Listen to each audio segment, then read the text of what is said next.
Good morning all. ഇന്ന് നമ്മൾ discuss ചെയ്യാൻ പോകുന്നത് NIOS +2 ബയോളജി തിയറി പോർഷനിലെ ഫസ്റ്റ് ചാപ്റ്റർ ആയിട്ടുള്ള kingdom monera, kingdom protista and kingdom fungi. അപ്പോൾ നമ്മൾ ചാപ്റ്ററിലേക്ക് കടക്കുമ്പോൾ എന്താണ് കിങ്ഡം, എന്താണ് മുനീറ, എന്താണ് പ്രോട്ടിസ്റ്റ, എന്താണ് ഫഞ്ചൈ, ഇതൊക്കെ നമുക്ക് ഒരു ഐഡിയ ഇല്ല അല്ലേ. അപ്പോൾ ചാപ്റ്ററിനെ കുറിച്ച് പറയുകയാണെങ്കിൽ നമുക്ക് ചുറ്റും ഒരുപാട് ജീവജാലങ്ങളുണ്ടല്ലേ, ഒരുപാട് ലിവിങ് ഓർഗാനിസംസ് നമ്മുടെ ഈ ഭൂമിയിൽ നമുക്ക് ചുറ്റും നമ്മൾ കാണാത്തതൊക്കെ ആയിട്ട് ഒരുപാട് ജീവികളുണ്ട്. അപ്പോൾ ഇവരെയൊക്കെ നമ്മൾ ഓർത്ത് വെക്കുക എന്ന് പറയുന്നത് ഭയങ്കര പണി പിടിച്ചൊരു കാര്യമാണ്. നമുക്ക് ഇവരെ എല്ലാവരും ഓർത്ത് വെക്കാൻ പറ്റൂ ഇല്ല. അപ്പോൾ അതൊരു ഭയങ്കര ഡിഫിക്കൽട്ട് ആയിട്ടുള്ള ഒരു പരിപാടിയാണ്. അപ്പോൾ ഇത് കുറച്ചും കൂടി ഈസി ആക്കാൻ വേണ്ടിയിട്ടാണ് ഈ ക്ലാസിഫിക്കേഷൻ സിസ്റ്റംസ് ഒക്കെ ഇൻട്രൊഡ്യൂസ് ചെയ്തിട്ടുള്ളത്. അപ്പോൾ ലിനേയസ് എന്ന് പറയുന്ന നമ്മുടെ ഒരു സയന്റിസ്റ്റ് എന്ത് ചെയ്തു, ഒരു പുതിയൊരു ക്ലാസിഫിക്കേഷൻ സിസ്റ്റം കൊണ്ടുവരാണ് ചെയ്തത്. ആ ക്ലാസിഫിക്കേഷൻ സിസ്റ്റത്തിന്റെ പേരാണ് ടു കിങ്ഡം ക്ലാസിഫിക്കേഷൻ.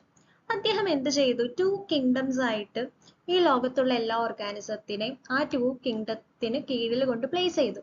അപ്പോൾ ഏതൊക്കെയാണ് ആ ടു കിങ്ഡം എന്ന് വെച്ചിട്ടുണ്ടെങ്കിൽ കിങ്ഡം പ്ലാന്റേ ആൻഡ് കിങ്ഡം എനിമാലിയ. അങ്ങനെ രണ്ട് കിങ്ഡംസ് ആണ് അദ്ദേഹം ഇൻട്രൊഡ്യൂസ് ചെയ്തത്. ആൻഡ് നമ്മളുടെ ചുറ്റുമുള്ള എല്ലാ ജീവികളെയും കൊണ്ട് എന്ത് ചെയ്തു, ഈ രണ്ട് കിങ്ഡത്തിന് കീഴിൽ കൊണ്ട് പ്ലേസ് ചെയ്തു. അപ്പോൾ വെറുതെ കൊണ്ട് പ്ലേസ് ചെയ്യല്ല ചെയ്തത്, ഓർഗാനിസംസ്, ഇപ്പൊ നമുക്ക് ചുറ്റുമുള്ള പല ഓർഗാനിസംസ് ഒരേപോലത്തെ ക്യാരക്ടേഴ്സ് കാണിക്കുന്ന ഓർഗാനിസംസ് ഉണ്ട്, ഒരു തരത്തിലും സിമിലാരിറ്റീസ് കാണിക്കാത്ത ഓർഗാനിസംസ് ഉണ്ട് അല്ലെ. ഇപ്പൊ നമ്മളും മങ്കീസ് ഒക്കെ ചില സിമിലാരിറ്റീസ് ഇല്ലേ നമ്മൾ തമ്മിൽ അല്ലെ. അപ്പൊ അതേപോലത്തെ കുറച്ച് സിമിലർ ആയിട്ടുള്ള ക്യാരക്ടേഴ്സിനെ ബേസ് ചെയ്തിട്ടാണ് അദ്ദേഹം ഓർഗാനിസത്തിനെ ഈ രണ്ട് കിങ്ഡത്തിന് കീഴിലും പ്ലേസ് ചെയ്തത്. ആ രണ്ട് കിങ്ഡത്തിന് കീഴിൽ പ്ലേസ് ചെയ്ത ക്യാരക്ടേഴ്സ് എന്താണെന്ന് വെച്ചിട്ടുണ്ടെങ്കിൽ ഒന്ന് ഫുഡ് പ്രിപ്പറേഷനും രണ്ട് മൂവ്മെന്റുമാണ്. ഫുഡ് പ്രിപ്പറേഷൻ എന്ന് പറയുമ്പോൾ ഏതൊക്കെ ഓർഗാനിസംസ് ആണോ സ്വന്തമായിട്ട് ഫുഡ് പ്രിപ്പയർ ചെയ്യുന്നത് അവരെ അദ്ദേഹം എന്ത് ചെയ്തു, കിങ്ഡം പ്ലാന്റേക്ക് കീഴിൽ പ്ലേസ് ചെയ്തു. ഇപ്പൊ നമുക്കറിയാം പ്ലാന്റ്സ് എന്ന് പറയുന്ന ആൾക്കാർ സ്വന്തമായിട്ട് അവർക്ക് വേണ്ട ഫുഡ് അവർ തന്നെ സ്വന്തമായിട്ട് പ്രിപ്പയർ ചെയ്യുന്നു. നമ്മൾ കാണുന്നില്ല എന്നുള്ളൂ, പക്ഷെ അവർക്ക് ആവശ്യമായ ഫുഡ് അവർ പ്രിപ്പയർ ചെയ്യുന്നില്ലേ, ഉണ്ട്. സോ സ്വന്തമായിട്ട് ഫുഡ് പ്രിപ്പയർ ചെയ്യുന്ന ആൾക്കാരെ നമ്മൾ വിളിക്കുന്ന പേരാണ് ഓട്ടോട്രോഫ്സ്. ഓട്ടോ എന്ന് വെച്ചിട്ടുണ്ടെങ്കിൽ എന്താണ് അവിടെ മീൻ ചെയ്യുന്നത് എന്ന് വെച്ചിട്ടുണ്ടെങ്കിൽ ഓട്ടോ മീൻസ് സെൽഫ്, സ്വന്തമായിട്ട് സ്വയം ഫുഡ് പ്രിപ്പയർ ചെയ്യുന്ന ആൾക്കാരെ ഓട്ടോട്രോഫ്സ് എന്ന് വിളിക്കുന്നു. ഇപ്പൊ പ്ലാന്റ്സിന്റെ കേസിലാണെങ്കിൽ ക്ലോറോഫിൽ, കാർബൺ ഡൈ ഓക്സൈഡ്, സൺലൈറ്റിന്റെ ഒക്കെ ഹെൽപ്പോട് കൂടിയാണ് അവർ ഫുഡ് പ്രിപ്പയർ ചെയ്യുന്നത്. അപ്പോൾ ഈ സ്വന്തമായിട്ട് ഫുഡ് പ്രിപ്പയർ ചെയ്ത ആൾക്കാരെ അദ്ദേഹം കിങ്ഡം പ്ലാന്റേക്ക് കീഴിൽ പ്ലേസ് ചെയ്തു. ആൻഡ് അതേപോലെ തന്നെ പ്ലാന്റ്സും എനിമൽസും തമ്മിലുള്ള ഒരു മെയിൻ ഡിഫറൻസ് നമുക്ക് എല്ലാവർക്കും അറിയാവുന്ന ഒരു ഡിഫറൻസ് ഉണ്ട്. എന്താണ്, പ്ലാന്റ്സിന് മൂവ് ചെയ്യാൻ പറ്റില്ല അല്ലെ, സ്ലൈറ്റ് ആയിട്ടുള്ള ഒരു മൂവ്മെന്റ് ഉണ്ട്. പക്ഷെ അങ്ങനെയല്ല, ഒരു സ്ഥലത്ത് നിന്ന് മറ്റൊരു സ്ഥലത്തേക്ക് അവർക്ക് നടന്നു പോകാൻ പറ്റുമോ ഇല്ല, അല്ലെങ്കിൽ ചാടി പോകാൻ പറ്റുമോ ഇല്ല. എനിമൽസിന് മാത്രമുള്ള ഒരു കഴിവാണ്, അല്ലെങ്കിൽ ഹ്യൂമൻ ബീങ്സിനൊക്കെ ലിവിങ് ഓർഗാനിസത്തിൽ തന്നെ ഈ എനിമൽസ്, ഹ്യൂമൻ ബീങ്സ് അങ്ങനത്തെ ആൾക്കാർക്കൊക്കെ പറ്റുന്ന കഴിവാണ് ഈ ഒരു മൂവ്മെന്റ് എന്ന് പറയുന്നത്. അപ്പോൾ ഈ രണ്ട് ഫീച്ചേഴ്സ് വെച്ചിട്ട് ഇത്തരം ഫീച്ചേഴ്സ് കാണിക്കുന്ന മൂവ്മെന്റ് ഇല്ലാത്തതും അതേപോലെ തന്നെ സ്വന്തമായി ഫുഡ് പ്രിപ്പയർ ചെയ്യുന്ന ആൾക്കാരെയും ലിനേയസ് എന്ത് ചെയ്തു, കിങ്ഡം പ്ലാന്റേക്ക് കീഴിൽ കൊണ്ട് പ്ലേസ് ചെയ്തു. ഇനി കിങ്ഡം എനിമാലിയ നോക്കുകയാണെങ്കിൽ എനിമാലിയയില് സ്വന്തമായിട്ട് ഫുഡ് പ്രിപ്പയർ ചെയ്യുന്ന ആൾക്കാരല്ല, പകരം അവർക്ക് ഫുഡിന് വേണ്ടിയിട്ട് അവര് ആരെയൊക്കെ, മറ്റുള്ള ജീവികളെ ആശ്രയിക്കുന്നു അല്ലെ. ഇപ്പൊ ലയൺ, ടൈഗർ ഒക്കെ എന്താണ്, മാനിനൊക്കെ അല്ലെ പിടിച്ച് അവർ കഴിക്കുന്നു. അപ്പൊ അവര് വേറൊരു ജീവിയാണ് ഭക്ഷണത്തിന് വേണ്ടി ആശ്രയിക്കുന്നത് അല്ലെ. അപ്പോൾ സ്വന്തമായിട്ട് ഫുഡ് പ്രിപ്പയർ ചെയ്യാത്ത ആൾക്കാരെ നമ്മൾ വിളിക്കുന്ന പേരാണ് ഹെട്രോട്രോഫ്സ്. ഓക്കെ, ഹെട്രോട്രോഫ്സ്. അപ്പോൾ അവരെന്താണ്, ദേ depend on other organisms for their food അല്ലെ. അവരുടെ ഫുഡിന് വേണ്ടി അവർ മറ്റുള്ള ജീവികളെ ആശ്രയിക്കുന്നു. ആൻഡ് അതുപോലെ തന്നെ അവർക്ക് എന്തോനുള്ള ഒരു കഴിവുണ്ട്, മൂവ്മെന്റിനുള്ള ഒരു കഴിവുണ്ട്, മൂവ് ചെയ്യാൻ അവർക്ക് സാധിക്കും. സോ ഈ രണ്ട് ഫീച്ചേഴ്സും വെച്ചിട്ട് ലിനേയസ് ഇത്തരം ക്യാരക്ടേഴ്സ് കാണിക്കുന്ന ആൾക്കാരെ നമ്മുടെ കിങ്ഡം അനിമാലിയയിൽ പ്ലേസ് ചെയ്തു. അങ്ങനെ നല്ല രീതിയിൽ ലിനേയസിന്റെ ഈ കിങ്ഡം ആണ് എല്ലാവരും ഇങ്ങനെ കുറെ കാലം ഇങ്ങനെ യൂസ് ചെയ്തുകൊണ്ടിരിക്കുകയാണ്. അങ്ങനെ കുറച്ച് കഴിഞ്ഞപ്പോൾ കുറച്ച് സയന്റിസ്റ്റുകൾ കണ്ടുപിടിച്ചു, ചില ഓർഗാനിസംസ് അവര് കിങ്ഡം പ്ലാന്റയുടെ ക്യാരക്ടറും കാണിക്കുന്നുണ്ട്, അതേസമയം കിങ്ഡം എനിമാലിയയുടെ ക്യാരക്ടറും കാണിക്കുന്നുണ്ട്. അപ്പൊ ഇവര് സത്യത്തിൽ ആരാണ്? നമ്മൾ പറയില്ലേ ഇതാര്, രണ്ട് ക്യാരക്ടേഴ്സും നമ്മുടെ സിനിമയിലൊക്കെ പറയുന്ന പോലെ ഡബിളാ ഡബിള്, അങ്ങനെ. അപ്പൊ ഇവർക്ക് ആകെ ഡൗട്ടായി. കിങ്ഡം എനിമാലിയയിൽ പ്ലേസ് ചെയ്യും ഇവര്, അല്ലെങ്കിൽ കിങ്ഡം പ്ലാന്റയിൽ പ്ലേസ് ചെയ്യും? ഇപ്പൊ ഒരു എക്സാമ്പിൾ പറയുകയാണെങ്കിൽ അവര് സ്വന്തമായിട്ട് ഫുഡ് പ്രിപ്പയർ ചെയ്യുന്നുണ്ട്.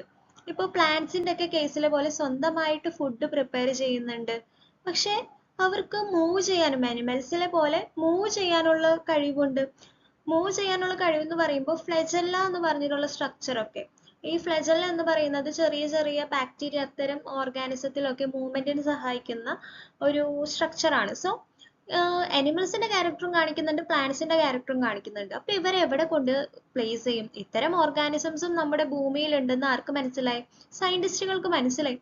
അപ്പൊ അവർക്ക് ഒരു കാര്യം മനസ്സിലായി, ഈ ലിനേയസിന്റെ ക്ലാസിഫിക്കേഷൻ സിസ്റ്റത്തിൽ കുറച്ച് മിസ്റ്റേക്ക് ഉണ്ട്. അപ്പോൾ അവർക്ക് മനസ്സിലായത് എന്ത്? അവര് പറഞ്ഞു നമുക്ക് ഇനി ഒരു പുതിയൊരു സിസ്റ്റം കൊണ്ടുവരണം എന്നൊരു തീരുമാനത്തിൽ അവരെത്തി. ലിനേയസിന്റെ സിസ്റ്റം വാലിഡ് അല്ല എന്നുള്ളൊരു രീതിയിലേക്ക് എത്തി. അങ്ങനെ ഇരിക്കുമ്പോൾ നമ്മുടെ ഹീറോ വന്നു. ആരാണ് ആ ഹീറോ? ആർ.എച്ച്. വിറ്റക്കർ. ആർ.എച്ച്. വിറ്റക്കർ എന്താ ചെയ്തത്? 5 കിങ്ഡം ക്ലാസിഫിക്കേഷൻ കൊണ്ടുവന്നു. 5 കിങ്ഡം ക്ലാസിഫിക്കേഷൻ ആൾ എന്ത് ചെയ്തു? എല്ലാ ഓർഗാനിസത്തിനെയും 5 കിങ്ഡംസിന്റെ കീഴിൽ കൊണ്ട് തിരിച്ചു. ഇത്രയും നാളും 2 കിങ്ഡംസ് ഒക്കെ ഉണ്ടായിരുന്നുള്ളൂ. ഇപ്പൊ എത്ര കിങ്ഡംസ് ആയി? 5 കിങ്ഡംസ്. 3 കിങ്ഡംസ് കൂടുതൽ നമ്മുടെ വിറ്റക്കർ ഇൻട്രൊഡ്യൂസ് ചെയ്തു. അപ്പൊ ഏതൊക്കെയാണ് നമുക്ക് നമ്മുടെ ഈ ഒരു ചാപ്റ്ററിൽ ആദ്യത്തെ 3 കിങ്ഡംസ് ആണ് പഠിക്കുന്നത്. അതിനുശേഷമുള്ള ചാപ്റ്ററിലാണ് ലാസ്റ്റ് 2 കിങ്ഡംസ് നിങ്ങൾക്ക് പഠിക്കാനുള്ളത്. സത്യത്തിൽ ഈ 2 ചാപ്റ്ററിലെ കിങ്ഡംസ് എന്ന് പറയുന്നത് ആർ.എച്ച്. വിറ്റക്കറിന്റെ 5 കിങ്ഡം ക്ലാസിഫിക്കേഷന്റെ കീഴിൽ വരുന്ന കിങ്ഡംസ് ആണ്. ഒറ്റ ചാപ്റ്റർ ആയിട്ട് വരേണ്ടതാണ്, പക്ഷെ നിങ്ങൾക്ക് ഇവിടെ 2 ചാപ്റ്റർ ആയിട്ടാണ് പഠിക്കുന്നത്. ഓക്കെ, സോ നമ്മുടെ ആർ.എച്ച്. വിറ്റക്കറിന്റെ കിങ്ഡംസ് 5 കിങ്ഡം ക്ലാസിഫിക്കേഷൻ ഏതൊക്കെയാണ്? Kingdom Monera, kingdom Protista, kingdom fungi, kingdom plants and kingdom Animalia. Okay, അപ്പോ നമ്മൾ ലിനേയസ് എന്തിന്റെ ബേസിലാണ് ക്ലാസിഫിക്കേഷൻ നടത്തിയതെന്ന് പറഞ്ഞു. അതേപോലെ തന്നെ നമ്മുടെ വിറ്റക്കറും കുറച്ച് ഫീച്ചേഴ്സ്, കുറച്ച് ക്യാരക്ടേഴ്സിനെ ബേസ് ചെയ്തിട്ടാണ് ഈ ഒരു ക്ലാസിഫിക്കേഷൻ നടത്തിയത്. അതായത് ഓർഗാനിസം സിംഗിൾ സെല്ലഡ് ആണോ, മൾട്ടി സെല്ലഡ് ആണോ? സിംഗിൾ സെൽ എന്ന് പറയുമ്പോൾ ഒറ്റ സെല്ലുള്ളൂ. മൾട്ടി സെല്ലുലാർ എന്ന് പറയുമ്പോൾ കുറേ സെൽസ് ഉണ്ട്. ഇപ്പൊ നമ്മൾ ഹ്യൂമൻ ബീയിങ്സ്, അനിമൽസ് ഒക്കെ എന്താ മൾട്ടി സെല്ലുലാർ അല്ലേ? അങ്ങനെ പിന്നെ നെക്സ്റ്റ് കേസ് എന്ന് പറയുന്നത് ന്യൂക്ലിയസ്, പ്രസൻസ് ഓഫ് ന്യൂക്ലിയസ്, ന്യൂക്ലിയസിന്റെ പ്രസൻസ്. ന്യൂക്ലിയസ് എന്ന് പറയുമ്പോൾ അതിന്റെ ഉള്ളിൽ ആരുണ്ട്? നമ്മുടെ genetic material DNA, deoxyribo nucleic acid is present, right? Then ന്യൂക്ലിയസിന്റെ ആബ്സെൻസ്, വിത്തൗട്ട് ന്യൂക്ലിയസ്, പിന്നെ ന്യൂട്രീഷൻ, അങ്ങനെ കുറെ ഫീച്ചേഴ്സ് ഒക്കെ വെച്ചിട്ടാണ് നമ്മുടെ വിറ്റക്കർ 5 കിങ്ഡം ക്ലാസിഫിക്കേഷൻ ഇൻട്രൊഡ്യൂസ് ചെയ്തത്. ഇനി കിങ്ഡം മൊനീറയിലേക്ക് നമുക്ക് പോകാം. നമ്മുടെ 5 കിങ്ഡം ക്ലാസിഫിക്കേഷനിലെ ആദ്യത്തെ മെമ്പർ ആരാണ്? Kingdom Monera. അപ്പോൾ കിങ്ഡം മൊനീറയും ബാക്കി കിങ്ഡംസ്, ബാക്കി എത്ര കിങ്ഡംസ് ഉണ്ട്? 4 കിങ്ഡംസ് റിമൈനിങ് ആണല്ലേ. ഈ 4 കിങ്ഡംസും കിങ്ഡം മൊനീറയും തമ്മിൽ മെയിൻ ആയിട്ട് ഒരു ഡിഫറൻസ് ഉണ്ട്. ആ ഡിഫറൻസ് നിങ്ങൾ ഒരിക്കലും മറക്കരുത്. എന്താണ് മക്കളെ ആ ഒരു ഡിഫറൻസ്? ന്യൂക്ലിയസ് ഇല്ല. ആർക്ക് ന്യൂക്ലിയസ് ഇല്ല? ഈ മൊനീറയ്ക്ക് ന്യൂക്ലിയസ് എന്ന് പറയുന്നത് ഇല്ല. പക്ഷെ ബാക്കി 4 കിങ്ഡംസിനും എന്തുണ്ട്? Nucleus is present. അപ്പൊ ഈ മൊനീറയ്ക്ക് ന്യൂക്ലിയസ് ഇല്ല. ന്യൂക്ലിയസ് ഇല്ല, പാവം അല്ലേ നമ്മുടെ മൊനീറക്കുട്ടന്. ന്യൂക്ലിയസ് ഇല്ല. ന്യൂക്ലിയസ് ഇല്ലാത്തത് കൊണ്ട് നമ്മൾ എന്ത് ചെയ്തു? ഈ മൊനീറയ്ക്ക് ഒരു പേരിട്ട് കൊടുത്തു. ന്യൂക്ലിയസ് ഇല്ലാത്തത് കൊണ്ട് പാവം വിഷമിക്കേണ്ട, ഒരു പേര് അങ്ങോട്ട് ഇട്ട് കൊടുത്തു. എന്താ പേര്? പ്രോകാരിയോട്സ് എന്ന്. ഇനി എവിടെ നമ്മൾ പ്രോകാരിയോട്ടിക് ഓർഗാനിസം എന്ന് കണ്ടാൽ എന്താണ് അവിടെ ഉദ്ദേശിക്കുന്നത്? Nucleus is absent. ഇനി നമ്മൾ ന്യൂക്ലിയസ് ആബ്സെന്റ് എന്നൊന്നും പറയില്ല, നമ്മൾ പകരം ഈ ഒരു ടേമേ യൂസ് ചെയ്യുള്ളൂ. These are prokaryotic organisms. അപ്പൊ നമ്മൾ അവിടെ എന്ത് മനസ്സിലാക്കണം? ന്യൂക്ലിയസ് ഈസ് ആബ്സെന്റ് അല്ലേ? വളരെ ഈസിയാണ്. അപ്പോ കിങ്ഡം മൊനീറ പ്രൊകാരിയോട്ട് ആണ്. അതേസമയം ബാക്കി kingdom Protista, fungi, plant, Animalia ഇവരൊക്കെ എന്താ? ന്യൂക്ലിയസ് പ്രസന്റ് ആണ്. ന്യൂക്ലിയസ് പ്രസന്റ് ആയതുകൊണ്ട് തന്നെ നമ്മൾ ഇവർക്ക് ഓൾറെഡി ന്യൂക്ലിയസ് ഇല്ലാത്തത് കൊണ്ട് നമ്മൾ ഇവർക്ക് ഒരു പേരിട്ടതല്ലേ മൊനീറയ്ക്ക്. പക്ഷെ അപ്പോ മറ്റവർക്കും പേരിടണ്ടേ? ന്യൂക്ലിയസ് ഉള്ള ആൾക്കാർക്കും പേരിടണ്ടേ? അല്ലെങ്കിൽ അവർക്ക് വിഷമാവില്ലേ? അപ്പൊ അതുകൊണ്ട് നമ്മൾ അവർക്കും പേരിട്ടു. എന്താണ്? യൂക്കാരിയോട്സ്. ന്യൂക്ലിയസ് പ്രസന്റ് ആയവരെ നമ്മൾ യൂക്കാരിയോട്സ് എന്നും ന്യൂക്ലിയസ് ആബ്സെന്റ് ആയവരെ നമ്മൾ പ്രോകാരിയോട്സ് എന്നും വിളിച്ചു. നിങ്ങൾ ആലോചിക്കണം, ഈ യൂക്കാരിയോട്സിലെ ഫസ്റ്റ് 2 ലെറ്റേഴ്സ് ഉണ്ടല്ലോ, EU. ഈ EU എന്ന് ഉദ്ദേശിക്കുന്നത് ട്രൂ എന്നാണ് മീനിങ് വരുന്നത്. അപ്പോൾ EU മീൻസ് ട്രൂ. അത് ആലോചിക്കുക. ട്രൂ ന്യൂക്ലിയസ് ന്യൂക്ലിയസ് പ്രസന്റ് ആയിട്ടുണ്ടെന്ന് നമ്മൾ ഓൾറെഡി പറഞ്ഞു. ദാറ്റ് ഈസ് ട്രൂ ന്യൂക്ലിയസ് എന്നാണ് അവിടെ ഉദ്ദേശിക്കുന്നത്.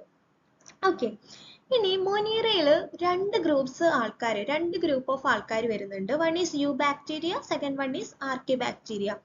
യു ബാക്ടീരിയ, ഇയു എന്ന് പറയുമ്പോൾ നമ്മൾ ഓൾറെഡി പറഞ്ഞു മീനിങ് എന്താണ്? ട്രൂ. സോ യു ബാക്ടീരിയ എന്ന് പറയുന്നത് ട്രൂ ബാക്ടീരിയ ആണ്. ആൻഡ് ദിസ് ആർക്കി ബാക്ടീരിയയിൽ ഈ ഫസ്റ്റത്തെ ആർക്കി എന്ന് ഉദ്ദേശിക്കുന്നത് ഫസ്റ്റ് എന്നാണ്. ഈ സത്യത്തിൽ നമ്മുടെ ഈ മൊനീറയാണ് ഭൂമിയിൽ ആദ്യമായിട്ട് ഉണ്ടായിട്ടുള്ള ജീവന്റെ തുടിപ്പുകൾ എന്ന് അവകാശപ്പെടുന്ന ആൾക്കാർ ആരാണ്? ഈ മൊനീറയാണ്. സോ ഫസ്റ്റ് ഫോം ചെയ്തിട്ടുള്ളത് പ്രോകാരിയോട്സ് ആണ്, ന്യൂക്ലിയസ് ഇല്ലാത്ത ഓർഗാനിസംസ് ആണെന്നാണ് പറയുന്നത്. നമ്മുടെ മൊനീറയിൽ വരുന്ന ആൾക്കാരാണ് ഭൂമിയിൽ ആദ്യമായിട്ട് ഫോം ചെയ്തതെന്നാണ് പറയുന്നത്. സോ ദേ ആർ പ്രിമിറ്റീവ് ആൾക്കാരാണ്. അപ്പോൾ നമ്മൾ ചില്ലറ വ്യക്തികളെ കുറിച്ചല്ല ആദ്യം തന്നെ പഠിക്കുന്നത്. കിങ്ഡം മൊനീറ ചില്ലറക്കാരനല്ല, അല്ലേ? ഏറ്റവും ഫസ്റ്റ് ഉണ്ടായിട്ടുള്ള ആൾക്കാരാണ്. ഇനി നമ്മള് ആർക്കി ബാക്ടീരിയയിൽ വേറെ കുറച്ച് ആൾക്കാർ വരുന്നുണ്ട്. Methanogenic bacteria, thermoacidophilic bacteria, halophilic bacteria. നല്ല നല്ല പേരുകളല്ലേ? അപ്പൊ നമുക്ക് ആദ്യം തന്നെ എന്താണെന്നൊക്കെ ഒന്ന് ജസ്റ്റ് ഒന്ന് നോക്കാം. അപ്പോൾ നമ്മൾ ഈ ആർക്കി ബാക്ടീരിയ ചില്ലറക്കാരനല്ല.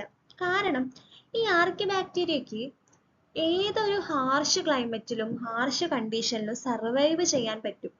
അതായത് നല്ല ഹൈ ടെമ്പറേച്ചർ, നല്ല ചൂടുള്ള കണ്ടീഷൻ ആകട്ടെ, അല്ലെങ്കിൽ അതേപോലെ നല്ല തണുപ്പുള്ള കണ്ടീഷൻ ആകട്ടെ, അല്ലെങ്കിൽ നല്ല സോൾട്ടി ഏരിയ ആകട്ടെ, എവിടെയാണെങ്കിലും ഈ ആർക്കി ബാക്ടീരിയ സർവൈവ് ചെയ്യും. ഇപ്പൊ നമ്മൾ മനുഷ്യന്മാർക്ക് നല്ല ചൂടുള്ള സ്ഥലത്ത് ജീവിക്കാൻ പറ്റും. ഇപ്പോൾ നമ്മുടെ പാലക്കാടായിരുന്നു ഇത്തവണ ഏറ്റവും കൂടുതൽ ചൂട് വന്നത്, എന്നിട്ട് തന്നെ ആൾക്കാർക്ക് നിൽക്കാൻ പറ്റുന്നില്ല. അപ്പോ ഈ ആർക്കി ബാക്ടീരിയയുടെ ഒക്കെ ഒരു കഴിവൊന്ന് ആലോചിച്ച് നോക്കിയേ. എന്താല്ലേ, നല്ല തണുപ്പത്ത് സർവൈവ് ചെയ്യും, നല്ല ചൂടത്ത് സർവൈവ് ചെയ്യും. അവർക്ക് ഒരു പ്രശ്നമില്ല. അവർ എങ്ങനത്തെ സ്ഥലമാണെങ്കിലും അവര് പെർഫെക്റ്റ് ഓക്കെയാണ്, സെറ്റാണ് അവര്. അപ്പൊ ആർക്കി ബാക്ടീരിയ അത്തരം ഒരു ആളാണ്. നല്ല എന്താണ്, പവറേഷ് ആണ്, അല്ലേ? അവര് ലോ ഓക്സിജൻ ഉള്ള സ്ഥലത്തായാലും അവര് സർവൈവ് ചെയ്യും. Next is methanogenic bacteria. നമ്മൾ ഈ മെത്തനോജനിക് ബാക്ടീരിയ എന്ന് പറയുന്നത് അനിമൽസിന്റെ ഇൻഡസ്റ്റൈൻ ഇല്ലേ, ഇൻഡസ്റ്റൈനിലൊക്കെയാണ് ഇവരെ കാണുന്നത്. അതേപോലെ തന്നെ ഈ സീവേജ് ട്രീറ്റ്മെന്റിലൊക്കെ കാണുന്ന ബാക്ടീരിയ ആണ് ഈ മെത്തനോജനിക് ബാക്ടീരിയ എന്ന് പറയുന്നത്. ഇനി നെക്സ്റ്റ് ഈസ് തെർമോ എസിഡോഫിലിക് ബാക്ടീരിയ. ഈ തെർമോ എസിഡോഫിലിക് ബാക്ടീരിയനെ കാണുന്നത് ചൂട് നീരുറവകളിലെ ഹോട്ട് സ്പ്രിങ്സ്, അതിലൊക്കെ കാണുന്ന ബാക്ടീരിയാസ് ആണ് ഈ thermoacidophilic bacteria. Next is halophilic bacteria.